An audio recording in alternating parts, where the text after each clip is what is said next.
Greetings, Bat Family, and welcome back to Holy BatCast, brought to you by Real Fans for Real Movies. You can find us all over the internet, Facebook, Instagram, YouTube. Just search for Holy BatCast and you'll find us. And if you're a fan of the show and you do want to support us, you can do that on Patreon. No pressure, you don't have to, but those of you who've done it, you guys are awesome. Truly, thank you for continuing to support the show. It really does mean the world. And so I got to give a shout out to our newest patron, actually an old friend of the show, but he made it official, became a patron, and that is Mr. Josh Green. Josh, thank you so much. We love you. We appreciate you. And yeah, like I said, Josh has been a big supporter for a lot of years now, and this was a really nice surprise. So big shout out to Josh. This one's for you, and a big shout out to all our patrons. So if you're out there and you're like, yeah, I'll throw $1 your way. Honestly, it's all it takes. Like $1 a month would make all the difference. Go to patreon.com/holybatcast. And again, if you don't, we still love you. It's fine. We're part of the Real Fans Podcast Network. You can check out those other shows at rf4rm.com. And as always, I'm Andy DiGenova, your host. Hey, how y'all been? I'm back. You can find me on Instagram, Blue Sky, Threads, Letterboxd. It's always just my name, Andy DiGenova. Nothing clever. Makes it easier to find me, I guess. This episode has been on our hit list for years, literally years. We're going to finally discuss the animated film of The Dark Knight Returns. And I can't do that without a certain person. We would not be able to talk about the animated Dark Knight Returns without, you know who, our pal, our big lovable teddy bear. It's Jamie Drewley. Welcome back, Jamie. Yeah, it feels very unusual to be doing this again. It seems like it's been a minute. It has. Do you remember how? No. Well, you'll just learn it all over again. It'll be fine. I feel like alcohol should be involved, but all I have is this rocket pop flavored fizzy water I'm drinking right now. You're not even drinking. No. Oh my gosh. Well, yeah, this is tough, man. But I believe in you. I think you're going to be fine. It is good to have you back. You've been missed, Jamie. I was always the Raj of podcasting. I could never do it without drinking because of my weird social awkwardness and shyness about any kind of public speaking whatsoever. So it's weird how it evolved over those years. You have evolved. Exactly. Well, yeah, I have a question for you. Yes. Because, again, you've been missed. People have been like, where's Jamie? And I'm like, he's fine. He's just doing his thing. So I got you to come back, at least for this one. Yes. So are you back because A, you missed it and you missed me? B, because it's The Dark Knight Returns and you can't say no to that? Or C, because football season is over? D, all of the above. Okay. D, Brendan's not here. Brendan. He almost tried to join, but we had to reschedule this and it just wasn't going to work. But it's good. It's best to keep you guys separate. We don't want bad blood here. It creates an international incident every single time, and it's just no good, especially with the Olympics going on right now. The unity and togetherness of the world competing in these amazing events, and all Brennan and I do is sit around and call each other for 2 hours. So. Right, exactly. So, well, great. We miss him too, but this one's all about you, Jamie. And this is one that here's a question. Did you listen to the last episode? Yeah, I've been keeping up. I mean, okay, I haven't been locked in a cave someplace or anything. I've been keeping up, and I've been watching.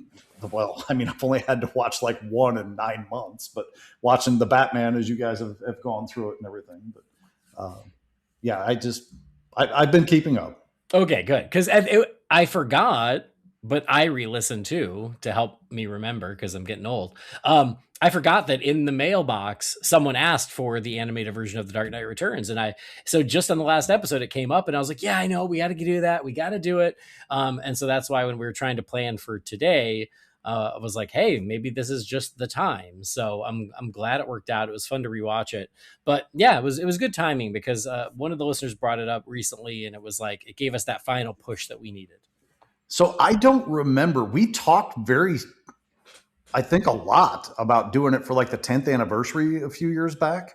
Mm-hmm. And I don't remember if it's because you were in China or what was going on, but it just kind of fell through the cracks and we just never got to it. Yeah, it must have been like, yeah, like a weird scheduling thing or something else bigger came along and we forgot about it, but whatever happened.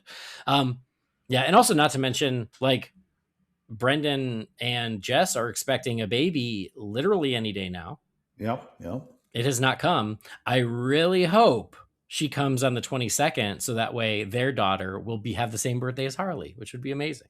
Or the 21st, and she could have the same birthday as me. That's also good. But now I jinxed it, so it's not going to happen. But how cool would that be? But yeah, like any day. So literally when I was like, hey, like me and Jamie are doing this, can you join? Of course, as long as there's no baby. And then, scheduling just didn't work out. Oh, geez. Some people and their priorities, I swear. I know, but that's fine. This is more about you anyway. This is your baby. This is like your favorite story of all time, pretty much. It is. It is. I mean, not to get the cart before the horse, but y'all know, because I've said for years, this is my favorite book of all time. All time. Yeah. So it stands to reason if it's a good adaptation, I might actually like the movie. So we'll get into that eventually too. Well, we're going to talk about that in just a second. But the other thing that's worth noting is that, Jamie, this is episode number 498. It is. That's madness to me. In fact, I think we're maybe 3 or 4 days removed. I can't remember. Was it February 11th of 14 we started this? Yeah. It popped up in my memories the other day. So yeah, it was. It's crazy that this has been going on for 12 years. Mm-hmm. Yeah. 12 years. And you were with me on that very first episode. I was. I'll never forget. 12 years. That doesn't seem right, but that is indeed correct. So yeah, coming up very close to episode number 500. I don't know what we will plan, but we should do something. Because episode 500, not only is it 500 episodes, it also could be kind of momentous in a way. Yeah, it definitely will be a bittersweet sort of a thing for me, and maybe for the show, and maybe for the listeners. I don't know. I guess it depends on your opinions and how you take things. But so I've had a lot of things going on in life lately. I've worked, obviously I have a full-time job. I got 2 kids in college. I got one that's a junior in high school that shoots competitive rifle. That's one of the best shooters in the country for his age bracket. That takes up a lot of time. Of course, I have a beautiful wife that I try to spend as much time with as I can. And I have this weird infatuation with pickleball now, where I play pickleball 3 to 5 times a week. So I'm working a lot on physical fitness, mental wellness, spiritual well-being, all that stuff. And I unfortunately am just running out of time for other things. So, ladies and gentlemen, episode 500 of Holy BatCast will be my retirement party. I will be stepping away from podcasting. I'm not going to say, never say never. I'm, never going to do it again. But at this point, I have no plans to be any sort of regular podcast voice out there. So 500 will be my going away party. Yeah. Well, then, I mean, it's going to be dealer's choice. We got 2 episodes to think about what you might want to do, what we might want to cover for that final one. Before we hit record, you were like, oh, I was thinking we could do this for that. And I'm like, oh, well, it's too late. Yeah. We're doing it now. It's whatever. So for episode 500, what we're going to do is an intense breakdown line by line of the Dark Knight Returns comic book. We're going to read each line, and then we're going to break it down as we read it. That is, yeah. What's that line from Sam the Eagle and that Muppet thing at Disney about the finale? It's a glorious 3-hour finale. Yeah. The glorious 14-hour finale at that point. So. Well, yeah, and I get it. Yes, life is busy, and there are a lot of things that we're all juggling, and family, of course, always comes first. And so I totally get it. Just know that you have been missed by not just me and Brendan. I mean, Brendan will never admit it, but by both of us, but also the listeners. And we got a couple more episodes with you, but I totally get it. And this is in no way, indicative of our friendship. We're going to be friends till the end, my friend. Absolutely. And I'm still going to keep up with the show. I'm still going to follow the show. I'm still going to listen. I mean, I'm still going to be a fan. I'm going to be involved in at least that capacity. It's not that I don't love the show and love you and love Brendan and, so many of the guests that we've had on the show throughout the years, and the supportive listeners who write in, and, even the listeners who've never said a word to us. I appreciate everybody and that journey for 12 years. My God, dude, say it out loud. Just 12 years. That Yeah, is so strange. yeah, and 12 years and 500 episodes is kind of more than any podcast could ask for. Yeah, yeah. I mean, I have no regrets. I'm not going to apologize for anything that we've done. I'm super proud of everything that this show has accomplished. And, I've made some really cool friends along the way. I think you and I have even become closer friends from doing it. So I definitely love it for that. And, it's always going to have a place in my heart. It's just, sometimes you feel like life needs you to move in a different direction. So that's kind of where I'm at. Yeah. I need to focus on other things. I'm like literally a year and a half away from having a very big house that has me, my wife, 2 cats and 3 dogs and no kids. So Wow. that's mind boggling in and of itself. Yeah. Well, anyway, it's great. And I want you to say, yes, we've become great friends, but Jamie, I don't have friends. I have family. Well, yeah, that's fair. And you and I are family at this point. It's been too long. Yeah, I agree. I would definitely agree with that. Awesome. Well, anyway, wanted to get it out there so everybody was aware. But yeah, we'll make some plans for 500, and it'll be a great party. We'll order snacks. We'll be doing it remotely, but that'll be fine. We'll get some wings. Your choice, whatever you want. Wings, pizza, Taco Bell. I mean, we can just get the full. Oh my God! Layout there. Don't threaten me with a good time. I'm so in. Awesome. All right. Well, now that that's out of the way, let's move on to the main event. Let's talk about the animated adaptation of The Dark Knight Returns, which the animated film is actually called Batman: The Dark Knight Returns.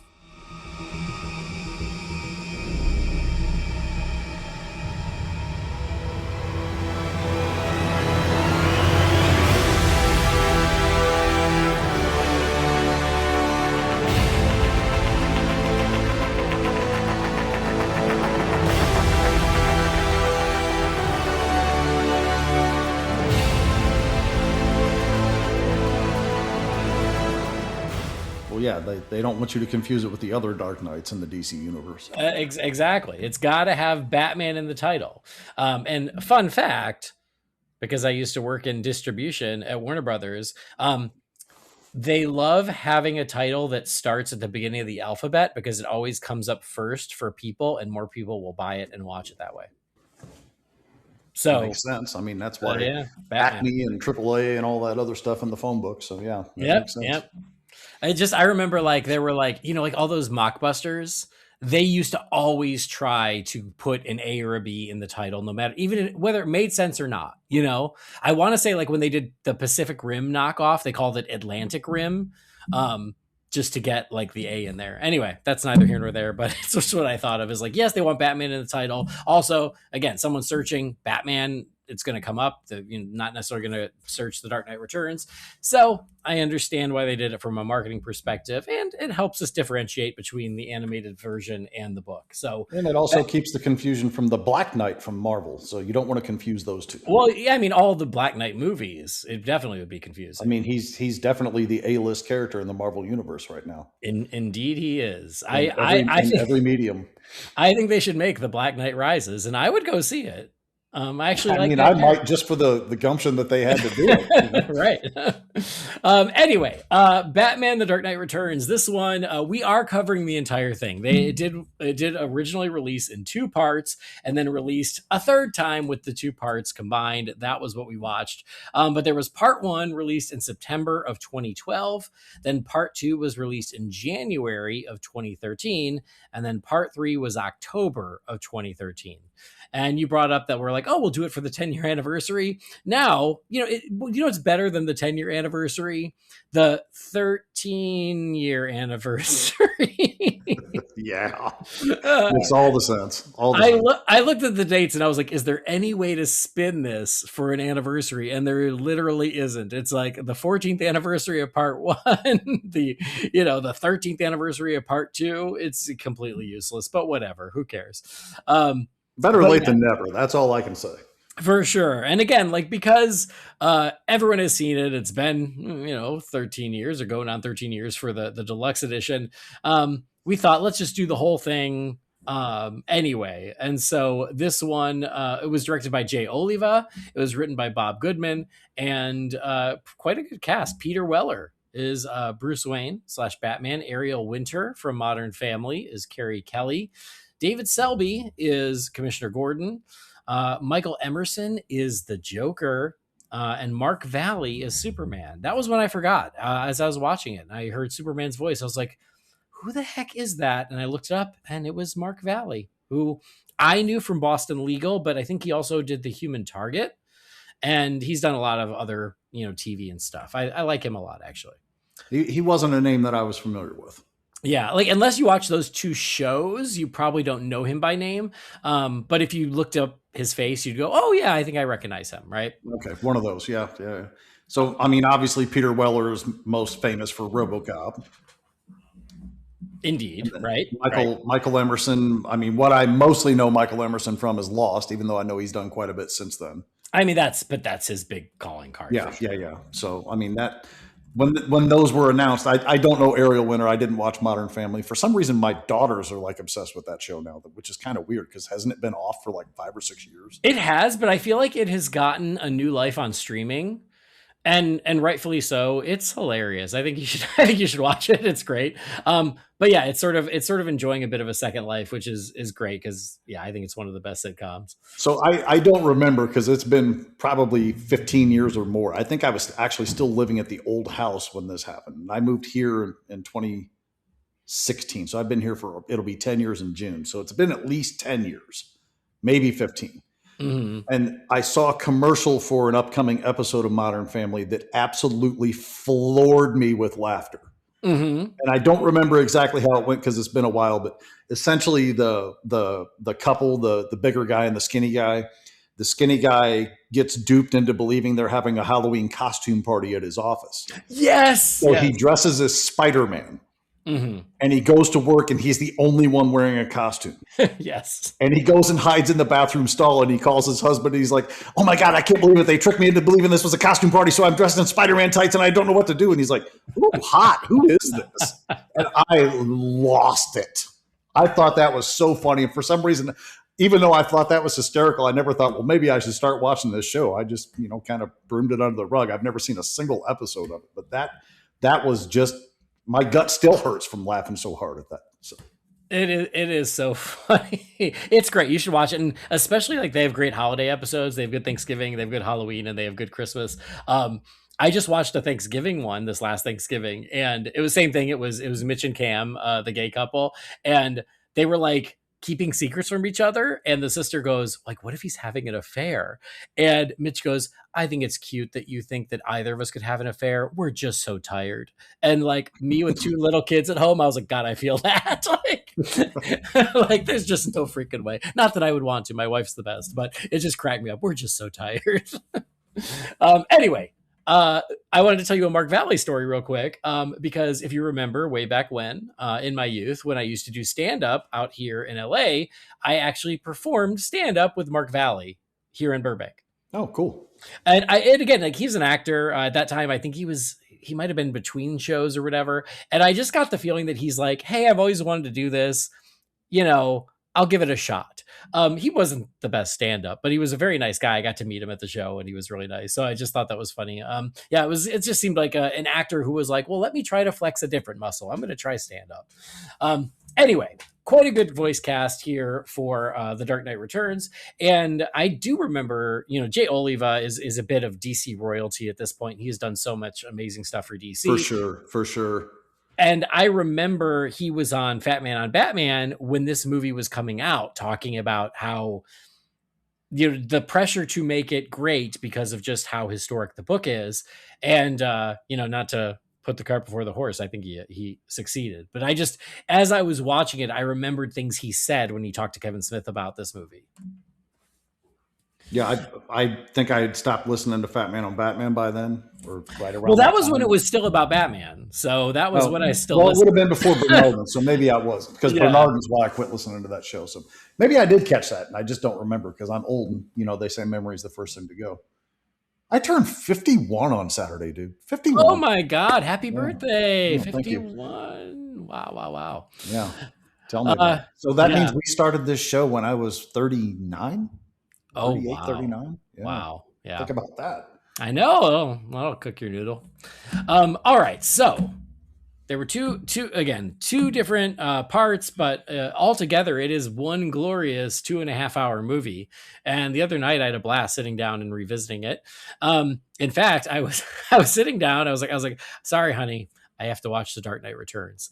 And again, my wife's the best. She's like, I get it. And so she was putting together Valentine's with Harley for Harley's class.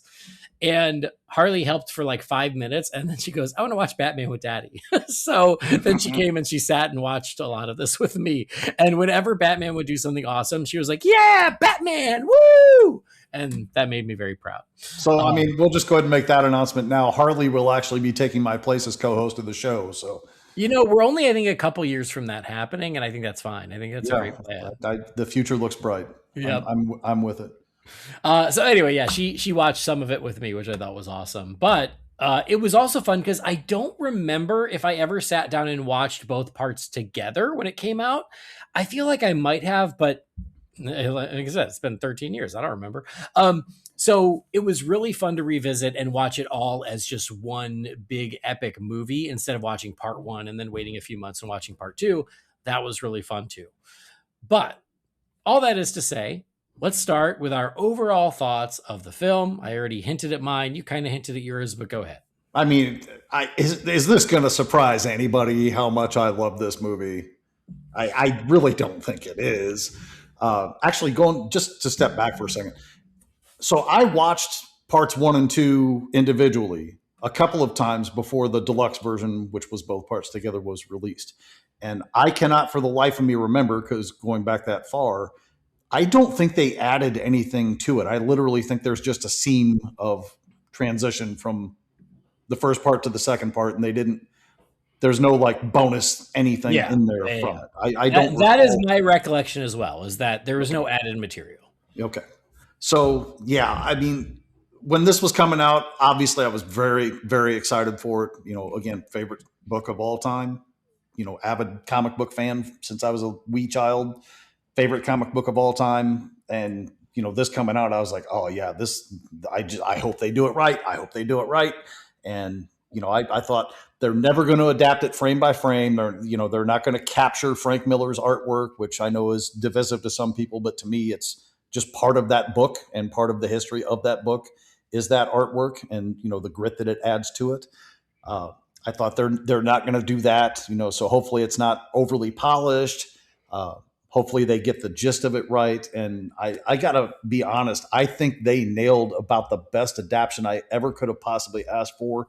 And the only gripe that I really carry about this thing all these years later, and it was the same gripe I had, when they premiered, we don't get the internal monologue for Batman. Mm-hmm. That is literally the only thing I would change. And, over the years, I thought, well, maybe eventually they'll release some kind of a special director's cut where they add that in, and they don't seem interested in doing it. And, it conveys well enough. I've read the book enough that I have, good, not all of it, obviously, but good portions of it memorized. So I know what spot he would have had the internal monologue in this moment. And there's a couple points where he actually says it out loud for the benefit of the audience or whatnot. So again, that's pretty much the only thing I would have changed. I think the style is as close as they could have gotten to Frank Miller's artwork. I think it leans enough into it that you can see it there. I don't think it is overly polished. I do think it does carry that grit in the appearance of it. I think they did a very admirable job with that. Obviously, they added some things here and there, especially in that final showdown with Superman. But there were things, Guy Milks and I talked a lot about this coming up to it. We're like, they're not going to do Bruno. There's no way they're going to put Bruno in there. And sure enough, just like she jumped off a page, Bruno was right there. So yeah, we were just over the moon about we couldn't believe they did it. But again, I think this is about the best I could have ever hoped for or asked for with this movie, adapting this story that I love so dearly. Well, I mean, that does mean a lot, though, because it is your favorite Batman story. It's your favorite Batman book. You probably have higher expectations than most. And the fact that it's still delivered for a super fan of the story like you, I think that says a lot. Yeah. I actually agree. I mean, I I love The Dark Knight Returns, not to the level you do, but I love it. I think it's great. I think that it's, some people say it's overrated. I'm not that person. I think it is rated correctly because I think it's just an absolutely great Batman story. And I agree with you in that I believe this is as good an adaptation as you could ever ask for in animation. It is damn near perfect. I have my own little gripe as well, which I'll get to when the time comes. But it's not even. It's tiny, right? It's more of just a what if kind of thing, because they adapt the book. Like this is the book. This is one of those where if you were assigned to read the book in class, you could watch this and totally get away with it because it's that close.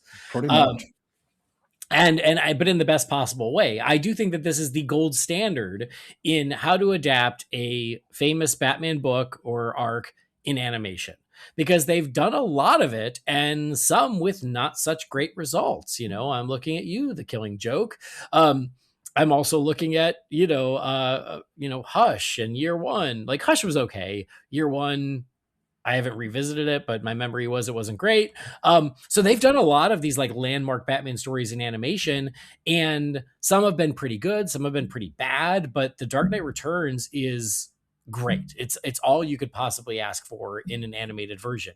Like you said, I think that the way that they take Miller's art and translate it to animation is perfect, because it absolutely has the look and the style of what Miller draws on the page, but animates it and cleans it up in a way that looks beautiful. I think it's great. I think the animation just overall is great. I would argue it is damn near feature film quality. They could have released this in theaters when it came out and it would have looked great on the big screen. They did that with some of the other ones. They did it with Killing Joke. They did it with Return of the Cape Crusaders. Was it just those two? There might have been another. But they could have done it with this. And not only would I have gone, but I think it would have looked amazing, because I think that the animation is that good that you could put it up there with any other, animated film that's made for the big screen. And I think that this stands up. So yeah, overall, I think it's great. I think that the voice work is great. I think that the story is translated faithfully, but still compellingly. The animation's wonderful. Yeah, for me, I think that this is this is the example you use of no, you can translate a landmark story and just do it justice, because this one, it checks all the boxes as far as I'm concerned. With minimal change and minimal padding. I mean, it's kind of a longer book, so it can fill out that feature length a little better than, say, something like Killing Joke. I mean, I feel like they were trying to pad some time with that one to get it to more of a feature length, and it made it worse somehow. Yeah.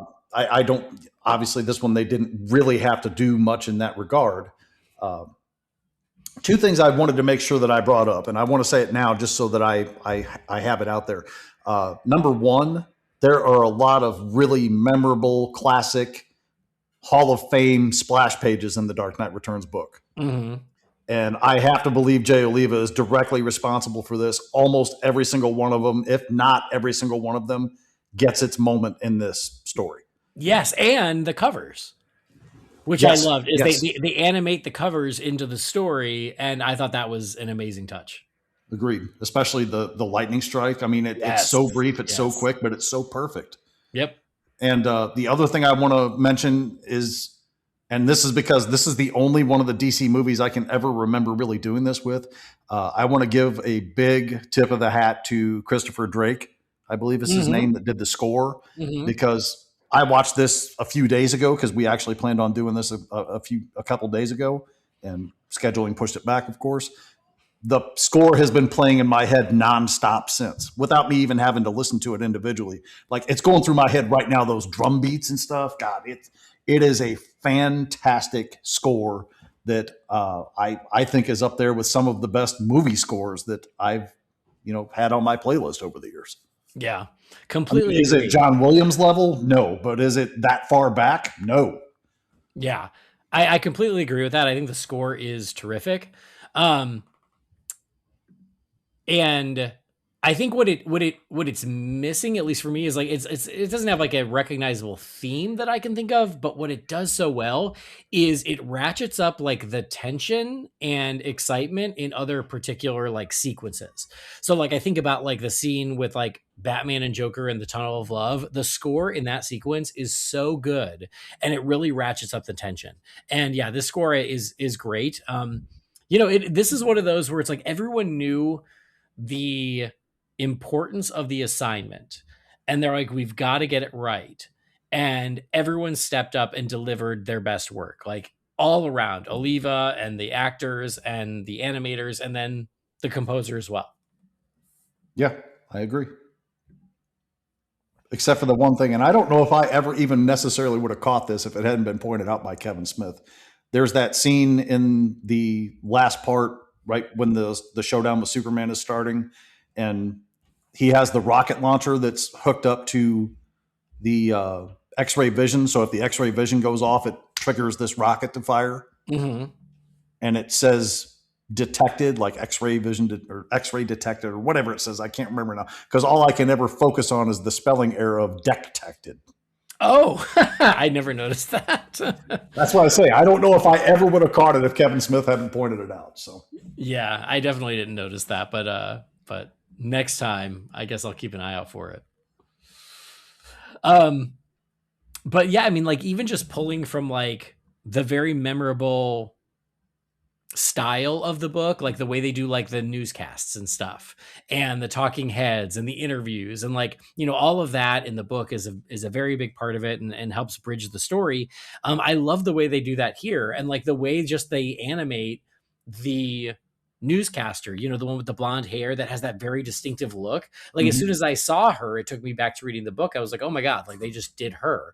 So just things like that, you can tell that these are people who love the book, they love the story, and it kind of reminds me of what they said about Watchmen, the movie, where they said, oh, Zack Snyder kind of carried around a copy of the graphic novel to use as reference as they were shooting. It feels the same here, that Jay Oliva had a copy of The Dark Knight Returns on his desk as he storyboarded, and that they made this thing because there is just so much that is just pulled directly from the source material. And again, I understand like how that could often be considered, it might be considered boring because you're like, oh, well, I know it so well, but it never feels that way. It just feels really exciting, and like they're doing exactly what you want from the story. Yes. Yeah. I mean, the storyboards are right there. You didn't even have to make new storyboards. They're already on these pages. Yep, absolutely. And it just, yeah, it delivers on all that. Something else you brought up, and I did want to discuss it, I was going to ask you, turns out I didn't have to, is the lack of the internal dialogue or monologue. I remember when this came out, that was something, I think it was Kevin Smith who was like, oh, I'm surprised they didn't do the internal monologue. I'm sure you heard Guy and I discussing it in the movie group at some point, because probably it went on for weeks, if not months. That he and I obviously are both huge fans of the book. We know it very well, and we talked about this privately and in the group both. It's like, I've read the book enough; I can kind of fill the internal monologue in myself, so I don't need it. But would it have made it more extra for somebody who is not as familiar with the book, or even somebody who has never read the book, to have that in there, what Batman is thinking in those moments? And I don't know that it was absolutely necessary, because again, I think this movie did an outstanding job, but a piece of me is going to wonder, until it happens or until the day I die, would I have liked it even that much more if it was there? Having that one, really, to me, it was a really big piece of the book. And it was a creative choice to leave it out. And again, I think it works fine enough without it, but I just feel like maybe it would have been that much better if it was there. Yeah, no, and again, it was really interesting to me because I remember that dialogue between fans when this came out.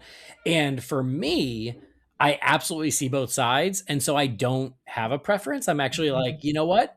I could totally see it working with that, but I also think it works great without it. So I don't really mind it. Film is a visual medium. And so I can have a love-hate with internal monologue in movies or narration anyway, because often it can be used as a crutch. So I think it has to be used just right. There are some that do it great. There are some that don't.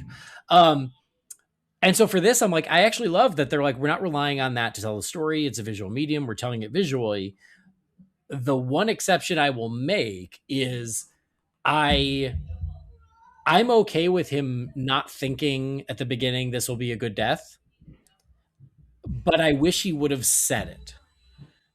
Because there is at the very end he references it where he says I've spent the last whatever couple years looking for a good death. I wish that it had been said out loud at the beginning because I just think that bookend would have worked so much nicer had you heard it. But in the book, it's said, I don't know, probably 4 or 5 different times in that internal monologue. Yeah. And you don't have, and again, you don't have to beat it to death, but had it been said aloud at the beginning, had he said it to Alfred or something of like, it would have been a good death, but not good enough. Had they just woven it into the dialogue, just the way you said, some of the other stuff was, I think then amazing. But again, with that one exception, and again, I don't know the book the way you do, so maybe there are other great moments like that are missing. I don't miss it. I think that it works without it. So I think that's interesting. Like, it's been a minute since for years, I think I read the book at least once a year, and it's probably been, shame on me, it's probably been a good 5 years since I've read it now. I just don't have the time to read like I used to. But that damn pickleball, man. I think I'm gonna go to Indiana. I'm gonna torch every pickleball court, and I'm gonna get you back on the show. Dude, pump it in my veins. I'm telling you, I cannot play that game enough. I don't know what it is. It's so much fun. But anyway, I wish I got the same benefits from Mario Kart as you do from pickleball, because I would I'd look like Jacob Elordi. So to my recollection, and some bigger fan than me, because I'm sure there are some out there. To my recollection, the only thing I can really think of story or book wise that's missing completely from the movie is there was a scene where a guy on a subway attacks, like he's getting ready to get mugged by the mutants and he attacks them. So it causes some kind of turmoil of this is how much grip that the mutants have on the city, that the citizens are like going out of their way to do things. Cause like the kid he killed was like, oh God, he was real young.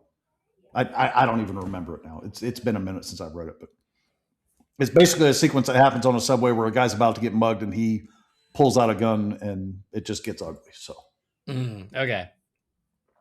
So and obviously there's little tweaks here and there. Cause the scene where Batman is rescuing the kidnapped kid from the mutants and he has the machine gun in his hand and he says, don't come any closer. I'll kill the kid. Believe me, I'll do it. And he, shoots and says, I believe you.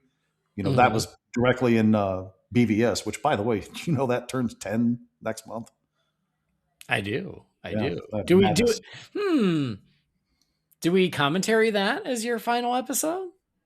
I mean, we could. That'd be a 3.5 hour episode. Have we commentaried that yet? I don't know. I don't remember if we have. I don't either. But anyway, we might have. I can't remember. But anyway, there's been much debate over the years. Did Batman shoot that person in the head? Did Batman just wound that mutant member? Whatever it is. So Jay Oliva decided he didn't even want to go to that playground. So Batman shoots the gun out of their hand. Yeah. So I was going to bring that up because I remember when we reviewed the book, and especially because of the BVS conversation, because of, how that Zack Snyder adapted it for BVS. And then we went back to the book to go, wait, does he shoot the guy? And nobody can figure it out. So the answer is only Frank Miller and Klaus Janson know for sure, I guess. Yeah. So I just think that's hilarious. Is like, that's such a weird question mark of a moment in the book. Because obviously Zach read it one way based on the way he tells it. And then when we look at the book, we're like, I don't know, maybe. But yes, I thought that Oliva's answer was an interesting solution as well of like, okay, he shoots the gun out of his hand. That's fine. That works. I thought it was a good solution to what a highly contested moment in the book. Yeah, I mean, Jay toed that line pretty well. Credit to him. He didn't want to get involved in any of the controversy there, because even with Killing Joke, there's a huge controversy, and blame Grant Morrison for that because he really woke up the crowd with it. Of Batman kills the Joker at the end of Killing Joke, and then it's like, oh my God! And then that was like a huge debate for like weeks or months after that movie came out, and Grant Morrison had said that. I think he said it on Fat Man on Batman. I think you're right.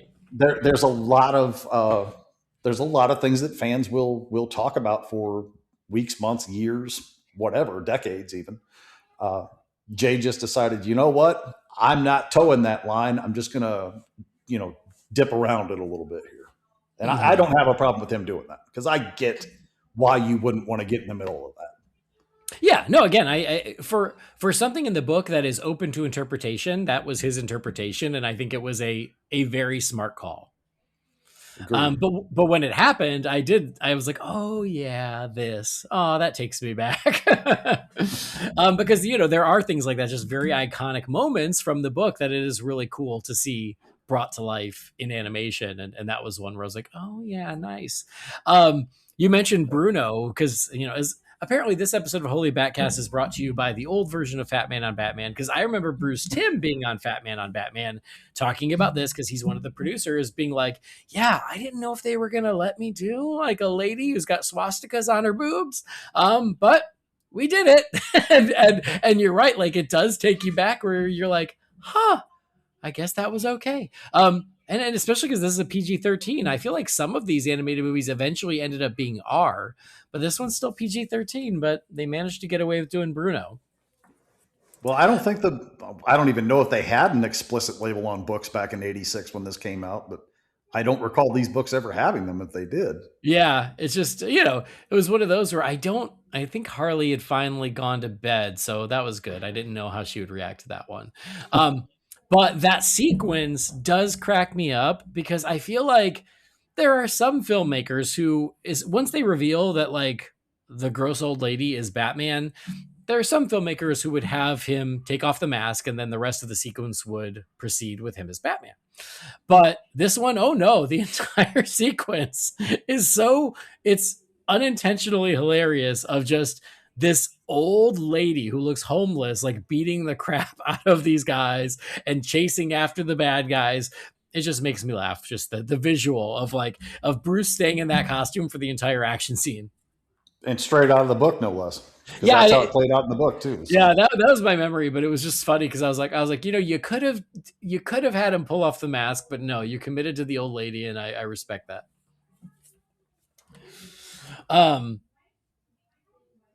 Speaking of, we mentioned Ariel Winter. I think she's great as Carrie Kelly. I know you love Carrie Kelly, and I think they do such a good job with her in this. Again, it's right off the page, but I think that she gives a great vocal performance, and she's just such a great character in this. And yeah, I've always had a soft spot for Carrie Kelly. Again, not the same way you do, but she's my favorite Robin to this day. I know, but I think that she's great in this. Yeah, I agree. I think she's spot on, perfect, looks wise, sound wise. Like, you read comics and, some people, and I've never had this, read like a Batman comic and they hear Kevin Conroy's voice as Batman. For me, it was always almost like that 60s era animated Batman, or even like Super Friends era. That was kind of always the voice that I heard in my head reading Batman. And I never had that reading Dark Knight Returns, but I had a very specific voice that Carrie had reading The Dark Knight Returns for so many years. And it's pretty much Ariel Winter's voice. Like it just, Peter Weller gives a very good performance as Bruce and as Batman. And I don't have any real issue with it. It's just, it's never what I heard in my head when I was reading it. But in her case, it was perfect. It was like it was coming right off of a page, right through my ear canal. And it translated perfectly to what I always imagined she would sound like. Yeah, no, I agree with you. I think that Peter Weller, I think he is great. It's not necessarily what I expected, but then when you watch the movie, I kind of just fall right into it and I go with it. The voice that did throw me off is Gordon. Is that just me? There's something about Gordon's voice that just felt a little off to me. Well, see, I have that a little bit with Gordon. I have a little bit with Batman. And again, this is not critiquing performances or anything. It's just because I have so much stationed in my head for so many years of, internal sounds. Joker. Oh, I think they all just sounded so much different than what they ever would have in my head. And that's not me saying they should have done different or anything like that. It's just, she was really the only one that was like what I imagined. And I guess the mutant gang leader was very much what I would have imagined too. But Yeah, I think Mark Valley as Superman is pretty spot on as well. Yeah. Yes. And you're right about Joker, but I love it because it's just such a different version of the Joker, and it And really it is, and we yeah. have to concede the fact that these are older aged versions of the characters that we know for the most part. So they should sound different, right? They shouldn't sound like they did when they were in their late 30s. They should sound like what they sound like in their late 50s to early 60s. Mm-hmm.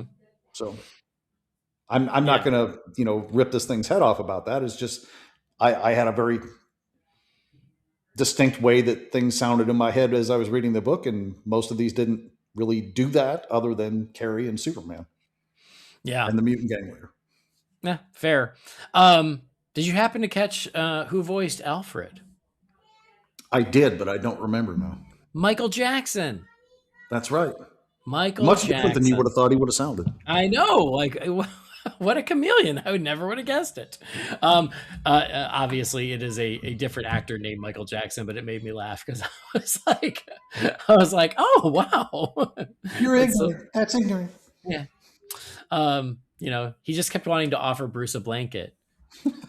Blanket, yeah, blanket. Anyway, And he enjoys dangling full size people over the rail versus infants. right. Um, but yes, I think overall, like the vocal performances, I think are terrific. For me, the only one that really threw me off a little bit was Gordon, and I don't know why. It was just a very different. I'm so used to, I think, the animated series voice of Gordon that this was just very different. Yeah. But we talked earlier about like splash pages and just iconic images from the book that makes its way to the movie.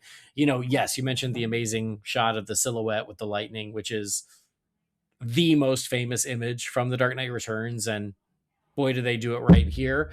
But the one, it's kind of random, the one that always sticks out in my head is that splash page of Clark Kent in the white shirt, With the kind of eagle. posing with the eagle, Yep. and they just nail that in this. They And that's absolutely hit that one out of the park. yeah, and I that's mean, again, they did all of them great justice, but I was like watching that for the first time and was like, wow, did they really nail that? Because it almost seems like it's a satirical type of an image when Frank Miller put it in the book. And they just put it in motion, and it's so perfect, and it just doesn't ever seem out of place. Like, right, just yeah. amazing. Just amazing. I mean, whoever voiced Ronald Reagan also nailed that. Sure. Yeah. It's pretty darn good. There were things like that I hadn't thought about in a while. And then when I saw it, I was like, oh my God, that's right. It's Reagan. And it's just, yeah, it's such an interesting take on it. And I love the choice to keep it in that, mid 80s era. Yeah.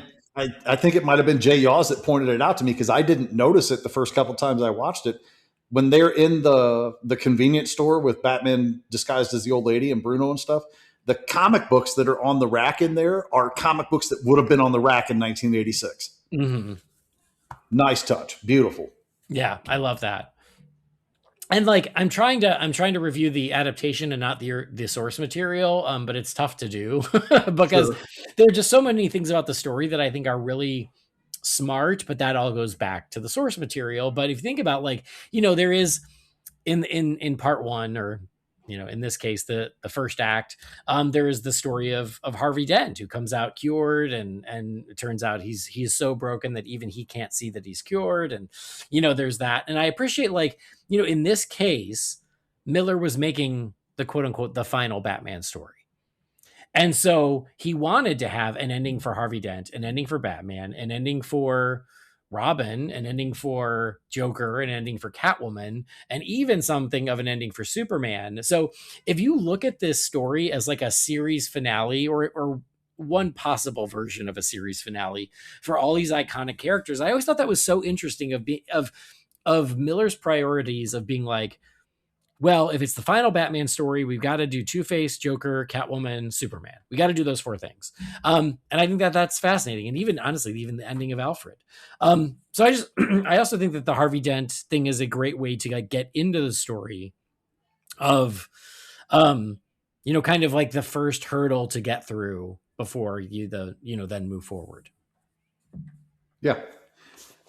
Very well done. It shows Batman, as being compassionate toward the people that he's dealt with over the years, even if they were adversaries. funding Harvey's treatment both physically and mentally, Yeah. and hoping that he pulls through, and hoping Harvey's going to be okay, but still being the ever skeptical, ever leery, always on edge, always aware, always on the lookout of, I hope he's going to be okay, but I'm going to be ready if he's not. Mm-hmm. I think that plays all very well in that chapter of the story. Yeah. And so, do you know how old Bruce is supposed to be in this? I don't know if I ever heard any confirmation anywhere, but my assumption has always been in his early 60s. So that's what I thought. But according to the synopsis I'm looking at, it says he's supposed to be 55. Shoot me. Which I was like, oh, damn. Because, yes, I thought like 60. I thought like he's 60. Gordon is maybe 70. But yeah, according to this, again, So that means Batman essentially retired at 45? Yeah, I guess so. But I thought that was interesting, because he even looks older. But again, it was the 80s. People aged quicker. Well, usually from hard living, though, the liquor and the cigarettes and all that kind of stuff. And that really wasn't his bag. So, yeah. But yeah, I was like, oh, he's only supposed to be 55. That is, not far off for either of us. But anyway, made me laugh. And then, the mutant leader you mentioned, they're very true to the source material with the nipples, and I respect that. Those nipples are out and proud, and bless. But the action sequences between Batman and the mutants, and then the battle with the mutant leader, that's another example where, like, that I think is a good example of where they took the internal monologue and had him say it, right? With the fight. Yeah. But I think it works great. And I think it's, it's a terrific battle, especially when it was split in two. It's a great finale for part one. And I'm sure there's probably a precedent that I'm not thinking of somewhere about, Batman being able to suffer a little bit of defeat and then come back stronger. But I feel like this was the birth of the modern concept of, well, if Batman's got enough prep time, he can whoop anybody. Yep, I knew. Prep time. Yep. So somebody can correct me on that if I'm wrong, but I feel like this is where that comes in. Batman got beaten. He held his own pretty well, but he just wasn't quite ready. It was very much like the first Bane confrontation in Dark Knight Rises. He came in a little bit too arrogant and a little too out of fighting shape, if you will, and just couldn't deal. He thought he was going to be able to handle somebody that wasn't on his level of experience and anything else, and he got whooped up on. Mm-hmm. But then he gets a little bit of prep time and comes back, and it's a very different result. And he's fighting a lot more with his brain than just his brawn in that second part. So, there was a meme that went around a couple of years ago that had me cracking up. It was like little tiny Batman and great big Galactus, and his Batman's like, "Give me 15 minutes. I'll be right back." Yeah. Yeah. No, I think that is, that's great. And question, how do you feel about the big war machine? The Batmobile? Yeah. Something the kid would say? The Batmobile, that's the giant tank. Is it my preferred Batmobile? No, but I mean, it's fun. It's interesting. I guess to me, in that world or that continuity, it shows the kind of shit that Batman had to deal with by the time he retired. And that's probably why he retired, that he had to convert the Batmobile into that. Yeah. But, it's unique. It did my heart a world of good seeing that at the end of Zack Snyder's Justice League. I'm still, every time I see it, it puts a big smile on my face. But would I rather have the 66, the 89, the Tumbler, pretty much any other Batmobile except for Pattinson's than that? Probably. Yeah. No, I think you and I are on the same page. It's certainly not my favorite Batmobile, but it's very unique to this. I just think it seems highly impractical, but they sure do it justice in this. Again, like the shots of him in the cockpit look exactly like the pages in the book, and then the way it moves, if you love the Batmobile War Machine, like they certainly do it justice in this animated version. Indeed. Something else I noticed, and I think I probably noticed this in the past, and I assume it's from the book, is for the first half he's in the blue suit, and for the second half he's in the black. Yes, he goes But they back don't. to my translation of that is he went back to his first suit because the most recent suit that he was wearing got torn up and tattered and messed up, and it just wasn't viable to wear anymore. So he went back to his original. So if you compare notes to what his costume looked like back in, say, like the 40s, that's what it was like the gray with the black highlights and just the black bat symbol on there. Yeah. Very much like what Affleck's costume looked like in BVS. Yeah. They never say it out loud. So I was like, wait a minute, like, wait, did the suit change? And sure enough, it had. So yeah, it was just something I noticed. So let me give you my tiny nitpick of it. And this is about adapting a book to a movie. Because I think as a 4-issue miniseries graphic novel, I think it's perfect. It works. Every issue has a beginning, middle, and end, right? But when you're doing a movie and all those issues are part of the same story, they're all part of the same movie, I would have liked to have seen just a little more connective tissue between the plot points so the movie feels a little less episodic. Because even as you're watching it, you're like, oh, that's the end of issue 1, right? So especially because the end of this 2.5-hour movie is that final confrontation between Batman and Superman, and it's awesome, and it's again rendered perfectly in animation here. I would have maybe moved some things around, and so you could have seen the sort of frenemy relationship between Clark and Bruce earlier in the movie, because in the movie it's introduced so late that it almost feels weird. And again, for a book, it's not as big an issue because you pick up the new issue and then they introduce the whole Superman plot. But for a movie, it's just introduced a little late. So it would have been nice if they'd have done a little more setup of that, especially if that's going to be the big ending to the film. I get where you're coming from. I guess I don't have the issue because in my head, my judgment of this film, right or wrong, is how well did they do it by the book, and that's how they did it in the book. So no, yes, you're right. for you with that more of a filmmaker's perspective, if you will, versus me looking at source material perspective, I don't think you're wrong.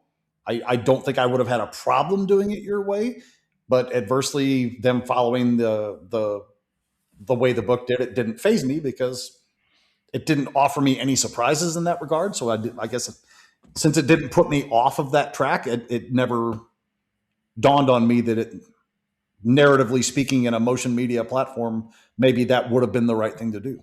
Yeah. No, and again, I totally get that. And especially because as fans, we're coming into it knowing the book and knowing where it's going and knowing that, this is where Superman shows up in the book. So of course it makes sense. So I kind of took a step back and was like, like if this was like a movie and I knew nothing, this could feel like it kind of came out of nowhere. You know what I mean? But again, we come in with that history and I still think it works. It was a thought I had as watching it. So it was worth bringing up. And again, it doesn't even really affect my enjoyment or my grade, if you will. It just was something that I considered as I was like, oh, when you're changing mediums, here are some things that you can think about. But the flip side of that is, and again, credit to Jay for towing this line the way that he did. And again, I'm not criticizing you. I'm not saying you're wrong. I totally get where you're coming from. Would super fans who are more of the gatekeeper style than I would have been about it have given him shit about changing it in that regard? Probably. that is always the problem. Not that Jay gives a rat's ass what fans think about what he does. I mean, he's a fan like we are, and he does things what he thinks is right. And for my money, I think Jay does it right way more often than he doesn't. So yeah. Oh, I completely agree. But you're right. Yes, that would have happened because that's the thing is you're damned if you do, you're damned if you don't when it comes to an adaptation like this, right? Like, sorry to go back to Watchmen, but people were like, it's too slavishly faithful to the original. And then the super fans are like, but how could he get rid of the squid? So it's like, well, which is it? And I think the same thing is like, I've said time and time again, I think Snyder did it better than Alan Moore did it. And if that makes me a bad comic book fan, then here's my card, I guess. No, you and I see eye to eye on that. So same thing here is like, yes, if they'd have mixed things up a little bit to make it flow a little better narratively, yes, you would have had the super fans like, wait a minute, that's not how it goes. How dare you? What are you going to do? It's all part of it. Speaking of, though, like the other big finale, I absolutely love the final confrontation between Batman and Joker in the Tunnel of Love. I think doing it in the Tunnel of Love is so subversively hilarious, which, goes back to Miller. I just think that is such a funny thing of like, where should these two lifelong enemies have their final confrontation? In the Tunnel of Love, of course. Because in an amusement park, which how many times has Joker dealt with some kind of an amusement park over the years in any form of media that he was in? But there's such a thin line between love and hate, and I just think that that's hilarious. But I distinctly remember Jay Olivas going, well, I wanted to make this movie because I wanted to animate the scene where Batman and Joker are in the Tunnel of Love, and Joker just keeps stabbing Batman. And he goes, I would have had it like 13 times, but I think I got away with like 4 or 5, something like that. Those are the comments I remember him making. But yeah, that finale is so good. It's also disturbing because of just how haphazardly Joker is just offing people in his way. But yeah, like what a great final thing with them, and the animation of the battle, the fight, and then even the Joker like breaking his own neck is so creepy and like effective. And honestly, this is a great scene. Very, very, very well adapted. This is maybe the scene that most needed the internal monologue over any other, because there is so much stuff going on in Batman's mind while that fight is happening. Even up to that final moment where it's like that moment where he spits on him, like there's a great line in there, and forgive me if I'm not hitting it spot on, but it's like, I waste a moment to say goodbye, and then that he spits on him. Like just, I feel like that would have been just ever so slightly elevated for me had the internal monologue been present. There's so much missing from what Batman is thinking during those moments when he's, from basically saying, no more. These are the last 2 that are ever going to die by his hand, as he's going through chasing him down in that Tunnel of Love. Just a fantastic moment in the book, fantastic moment in the film, but I think the book edges it out a little bit simply because you get more of Batman's headspace in that moment. Yeah. Well, you make me want to go back and reread that section just because, would love.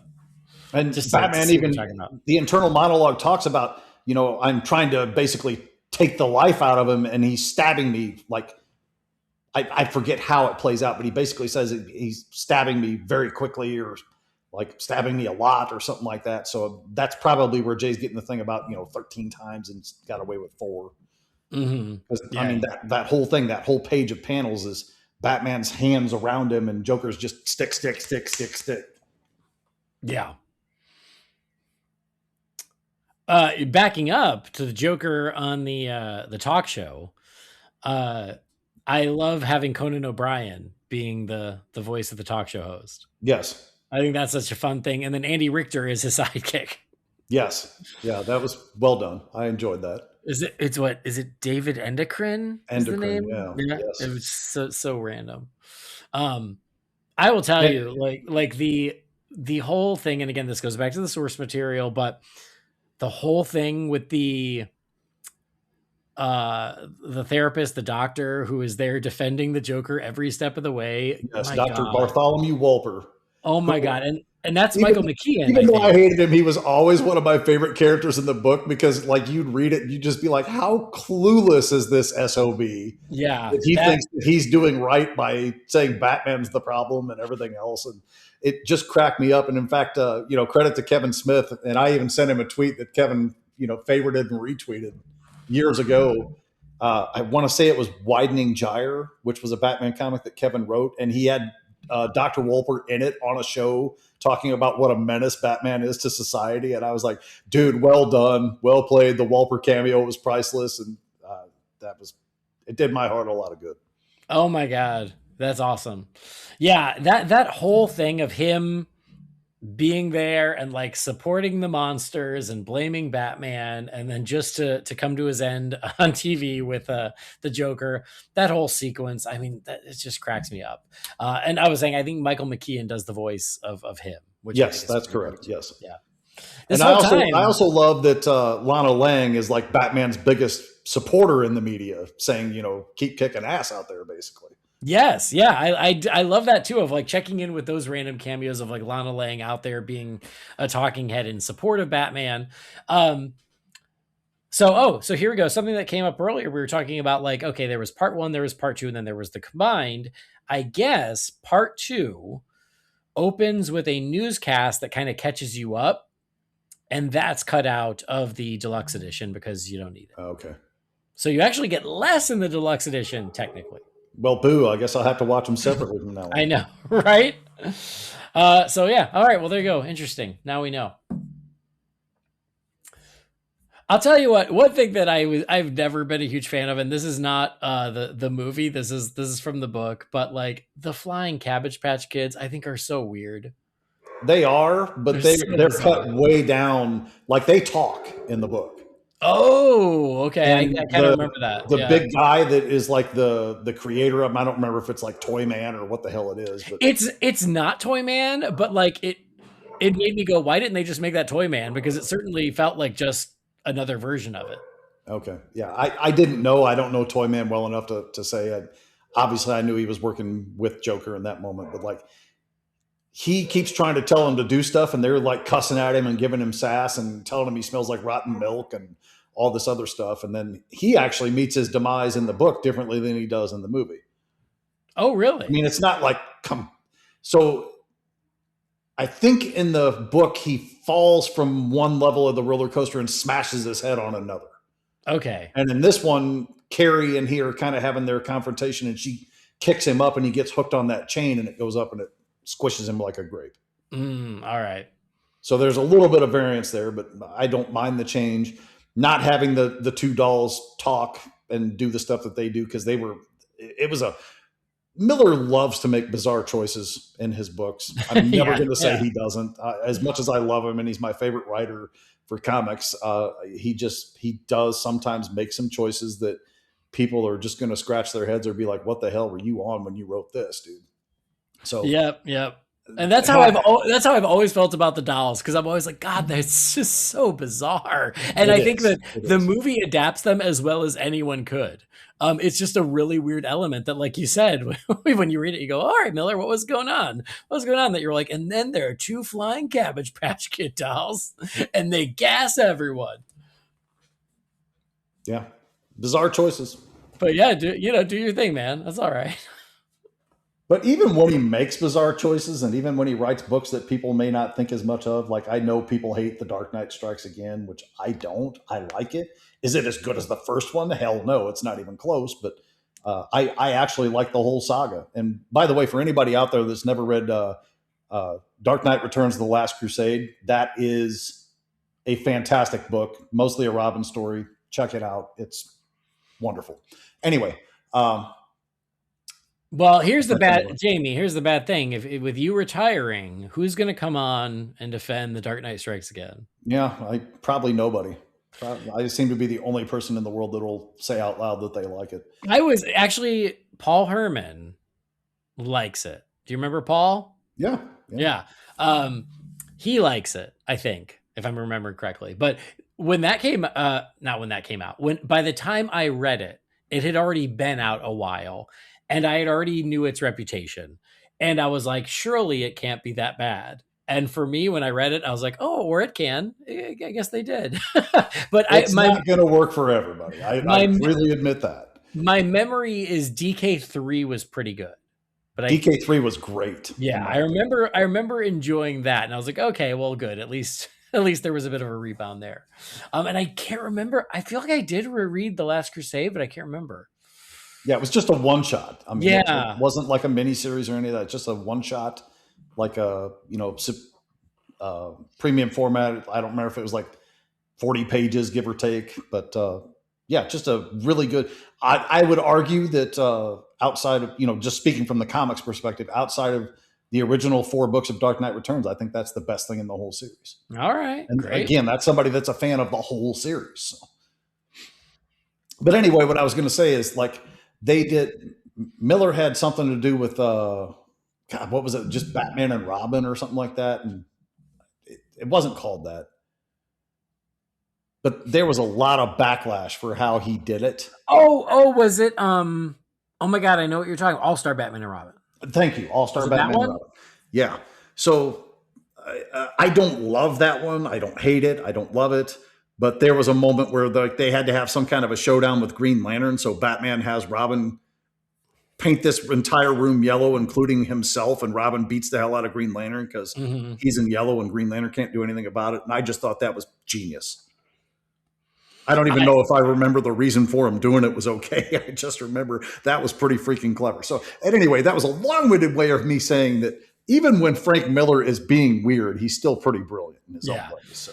Yeah, that's one of the few things I do remember about that book is thinking that was really clever. And then my memory is that Batman is really shitty to Robin. He is straight up nasty. And that was what I had a hard time with. I was like, well, I don't enjoy this. Anyway, we mentioned it in passing, but the finale, Batman versus Superman, the suit, the armor suit, the animated version of it again is a perfect animated adaptation of the design from the book. And agreed. I've got an action figure I've got my whole Dark Knight Returns set. It's 35 feet away from me right now.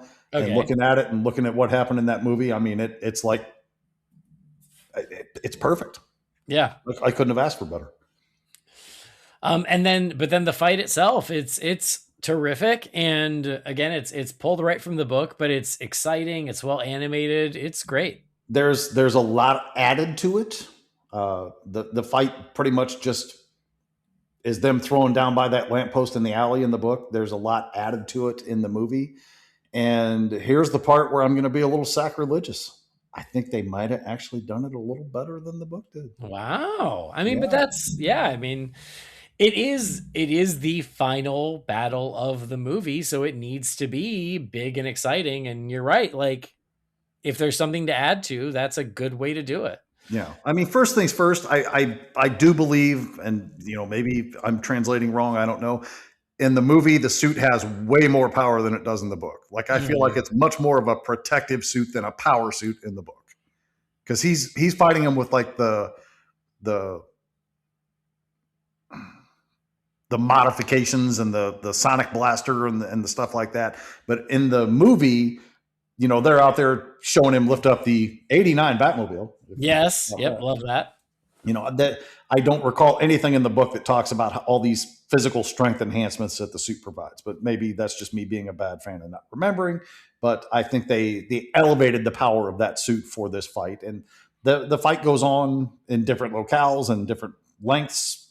The one that I remember like yelling out loud, laughing and, almost having like a fist bump moment was where he grabs the two like steamroller things and starts hitting Superman with them. Yeah. I thought that was great. That's totally out of the movie. That's not out of the book. So that felt like a very Hulk move to me. It did. Yeah. But I like the Hulk, so I'm okay with it. Yeah.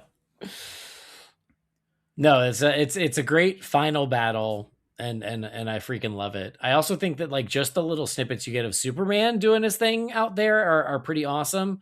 Yeah, when he's doing the fighting off the Russian military for the Porter Maltese thing. Yeah, that was really nice. Yeah. So another one of those epic splash pages in that moment when he lifts up the tank and he's getting ready to throw it. That was one of those big splash pages in there. Right. Yep. That's another great one. So I love that you got the Oliver Queen moment here. I think that Oliver is a little bit toned down from the book. He's way more politically off these rails in the book than he is in the movie. Like in the movie, he's far more focused on just getting his revenge on Superman for presumably taking his arm. In the book, he is like anti-government, tinfoil hat, conspiracy guy that's just like off his rocker. They don't play that up very much in the movie. Yeah, that rings a bell. I do remember that. I love that he's still there. I think it's such a great little extra thing.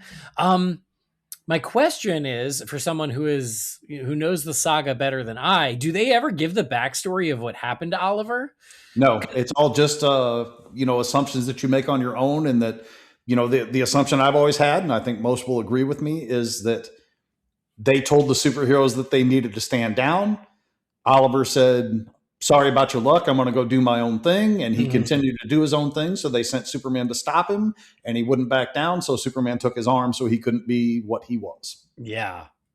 Yeah. I kind of love that, though, is I love like checking in with him, seeing obviously shit went down because he's missing an arm, but like not fully filling in the blanks. There's something kind of cool about that, of just being like, yeah, a lot has happened between the DC universe, and now. And maybe someday we'll tell that story, but maybe not. And I think that's I'm glad they didn't. I mean, there's some times where it's just better left unsaid, Yeah, I completely agree. I think that what you just said makes all the sense in the world. That I think that's great, especially because they do talk about how there was this agreement that the superheroes are going to cease what they're doing and everything, and obviously Oliver is not one to take direction like that. And that all very much checks out for him too. I mean, that would be a reaction that I very much see the Oliver Queen that I know having in that moment. Yeah. But I also, so in the comics, he's portrayed as a very liberal thinker. So there's always like some contention because, and maybe this is a more modern thing than not, Hawkman is a very conservative and Oliver is a very liberal person. And in fact, there was Kevin Smith wrote this too, of all things. I guess we're having the Kevin Smith episode here. I want to say it was called like Quiver or something like that. It was an excellent Green Arrow story. Okay. But anyway, Green Arrow basically comes back to life. Like he apparently died at some point. That was an era when I wasn't reading. And he came back to life, and he goes in there and they're like, "Where'd he go?" He's like, "Oh, he went in that room." They're like, "Oh my God, Hawkman's in there. You can't have the ultimate liberal and the ultimate conservative in the same room. Get in there and stop the violence now." And they go in, and the two of them have their arms around each other, and they're just laughing and hooking it up and having a great time. I was like, that's a really nice touch. I like that. Oh, wow. Yeah. Yeah. So, in the book, again, Oliver is much more, politically motivated than just revenge motivated. Like he calls the soldiers that are chasing after him like capitalist running dogs and kind of things like that. So they toned him down a little bit in the movie. Mm-hmm. Yeah. Wow. All right.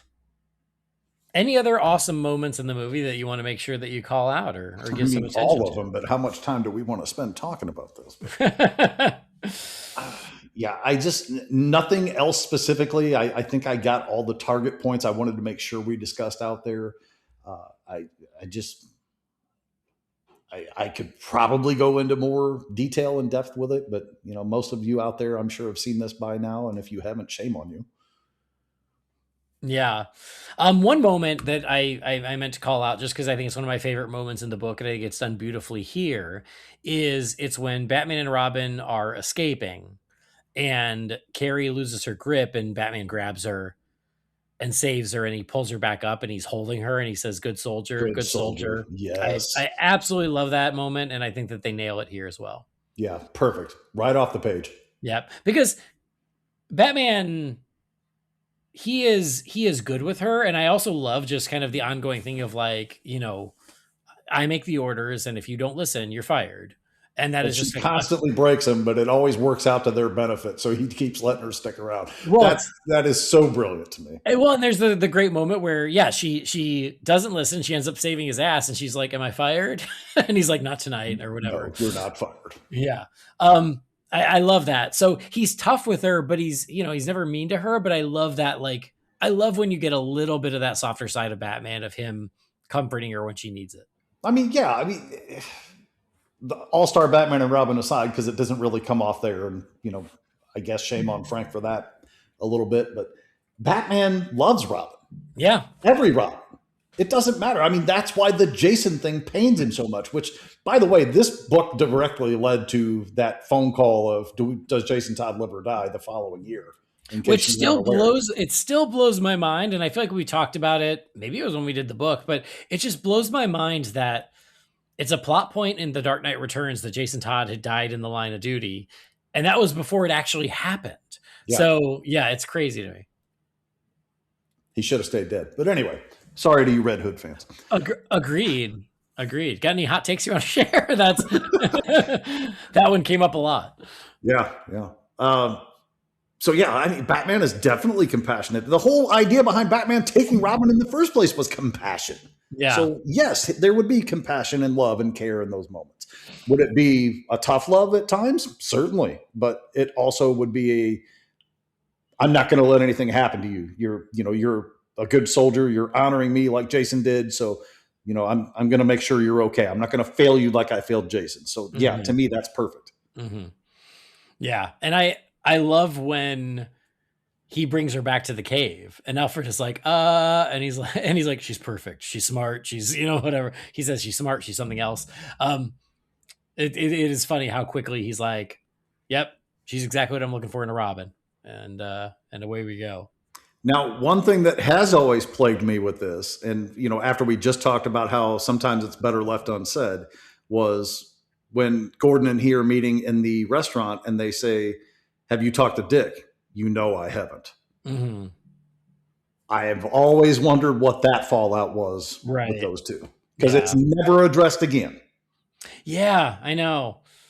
And I don't necessarily need the backstory, but I would have liked Dick to show up later. It would have been nice to see some sort of reconciliation between them. Yeah, I mean, even if he's involved with the reestablishment in the caves at the end, Well, yeah, or even like, the world believes Batman is dead. Was Dick not at the funeral? Not that I saw. Because I feel like that, that could have made for a nice moment where with Dick at the funeral and he, whatever, he says something to Gordon and, like there would have been a nice little bit of closure there had they allowed Dick to come back in one way or another. And I guess I should bring this up, and it's not necessarily relevant to just the movie, but I always wondered why Joker chose to dress Selina up as Wonder Woman. Yeah. Just because he's twisted. I guess, yeah. Yeah. But yeah, poor Selena. She's but even then, like I love that like Bruce still has that affection for her. It seems like they don't hang out much, but he immediately like falls back into it when she's in trouble. Yeah. So I think that's really nice too. Awesome. All right, a favorite part, Jamie. I know, tough, but wow. Let's say you got 5 minutes before bed and you're going to just watch 5 minutes of The Dark Knight Returns. What part do you jump to? Right now, and this maybe would change every 5 minutes, I'm not sure, but the moment that sticks out in my head, and it had been probably 2-3 years since I'd seen the movie, watching it the other day, when Batman first gets to the amusement park to have the showdown with Joker, and Joker takes the hostage and Batman hits him with like the 3 batarangs and one of them hits him in the eye, and Joker's like, have you lost your mind? Like he was stunned that Batman was there to play for keeps this time. Like that moment to me just really stood out in this viewing. So I'm going to say that for lack of a better answer at the moment. That's an amazing choice. I love it. Ironically, I am torn between the beginning and the end. I am torn between Batman's like first reemergence in the suit, where he's back and you got the cops of, oh, you're in for a show tonight. I freaking love that because that's why you're under arrest. You just crippled that man. He's young. He'll walk again. Yes. So perfect. So I love, like the return of Batman is so great. And then, but like also the final battle with Superman is also just as great. So I feel like you can't go wrong. I will say, I mean, that is something that the book does very well. And then therefore this does very well is that there is a big satisfying finale for each of the 4 issues, which then, then translates to the movie because you've got the finale with Harvey, then you've got the mutant leader, then you've got Joker, and then you've got Superman. And all 4 of those really deliver. Yeah, and the book was four very distinct chapters, but still telling the same story. So you had the Dark Knight Returns, the Dark Knight Triumphant, Hunt the Dark Knight, and God, shame on me, I can't remember what the fourth one was called. The Dark Knight Falls or something like that. Mm. I can't remember what the fourth one was called for some reason. Don't get old, guys. Memory just goes to hell. You know better than I. Awesome. Well, why don't we give some final thoughts and a letter grade for The Dark Knight Returns? I mean, we've said it half a dozen times apiece. I mean, this is as good of an adaptation as I ever could have hoped or dreamed for this. When so much nerve for me, being my favorite story being adapted to animated, I was excited, but I was very apprehensive. I just think they nailed so much of it so perfectly right. Jay Oliva, God bless you. You're a genius. You're doing the Lord's work out there, putting out these movies and doing so much justice to these characters we love. And it's very easy to see that he's as big of a fan as we are. And that's what we need in charge at every level. And that's why I never had a huge problem with James Gunn taking over, even though I may not always see eye to eye with his style and whatnot. He's very much a fan like we are. So I feel like the DC Universe live action stuff and everything else at this point is in good hands with him, because I think he'll make some really good decisions in regards to these characters we love. This movie, based on my favorite book of all time, it's such a wonderful adaptation. It's hard for me not to rate this as my favorite animated movie of all time. Yeah, I feel like bizarre. Yeah. I mean, I love The Incredibles. I love the How to Train Your Dragon movies. I love so many animated movies, but my God, this is something that I've had in my heart since I was, at 87. I would have been 12 when I read this. So this has been a part of my life for a very, very, very long time. And I've loved it for a very, very long time. And this movie did everything I needed it to do. Is it perfect?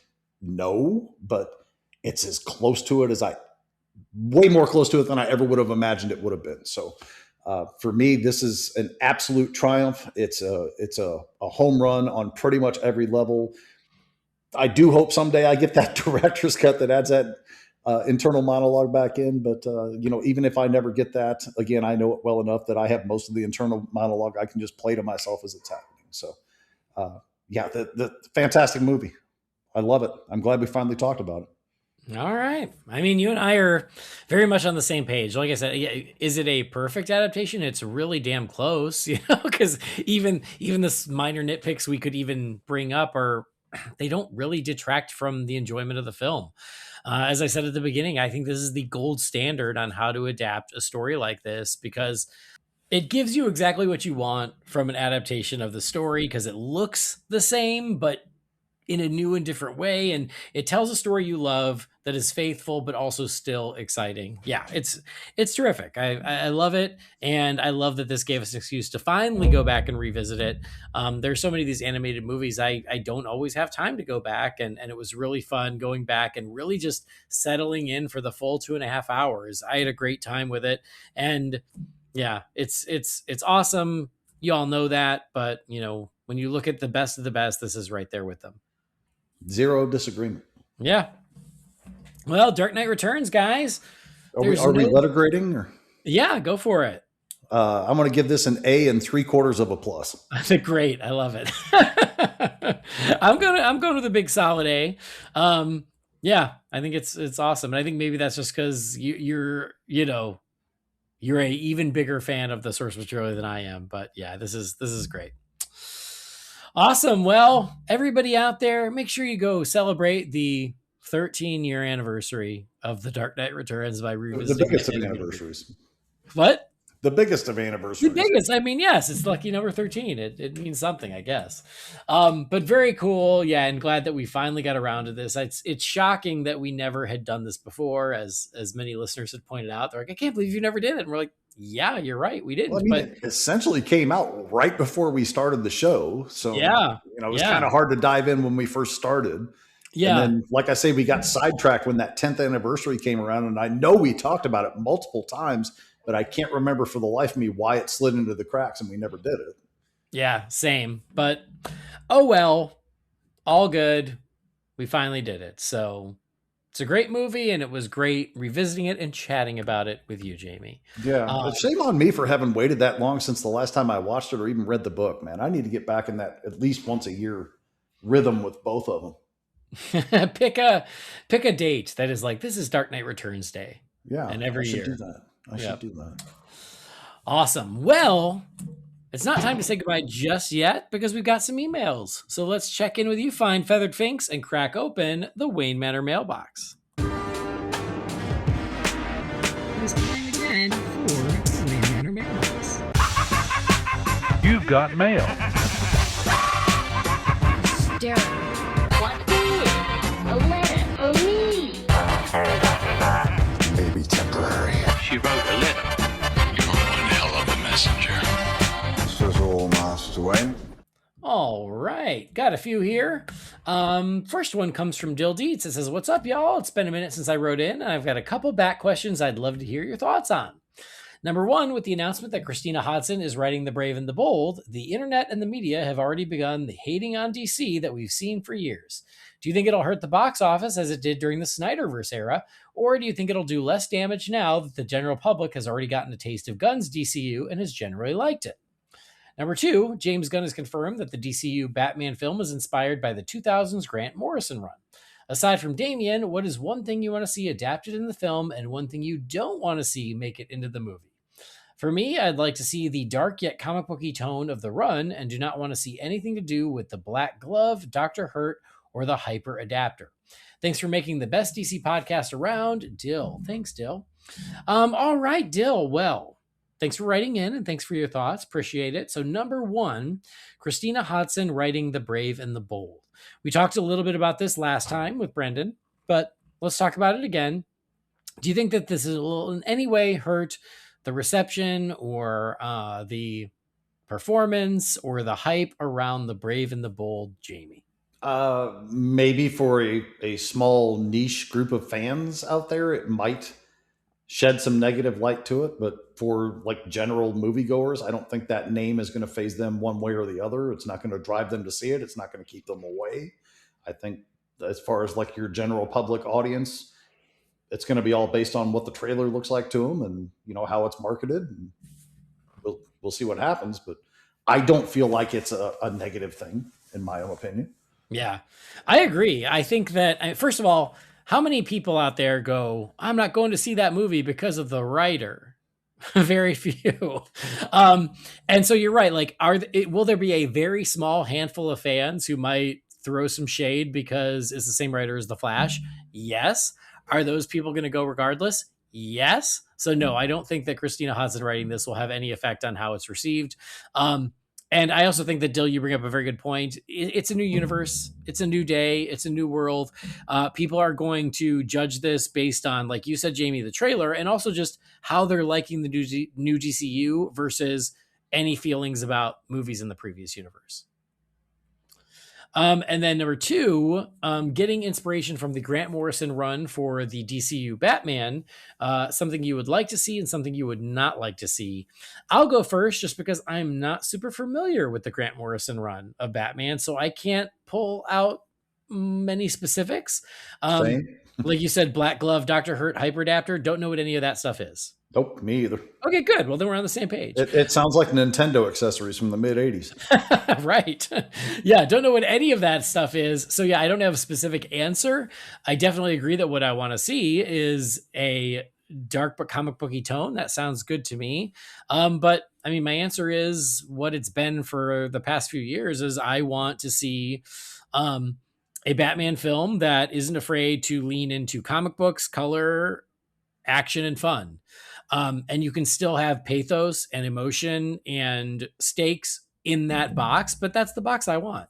And so even with Damian, you can do that. But yeah, I want a Batman movie that feels unlike any of the past 20 years of Batman movies, that it truly feels like a comic book on screen. Because if you remember, that's what I loved most about the new Superman movie. And I want the Batman version of that.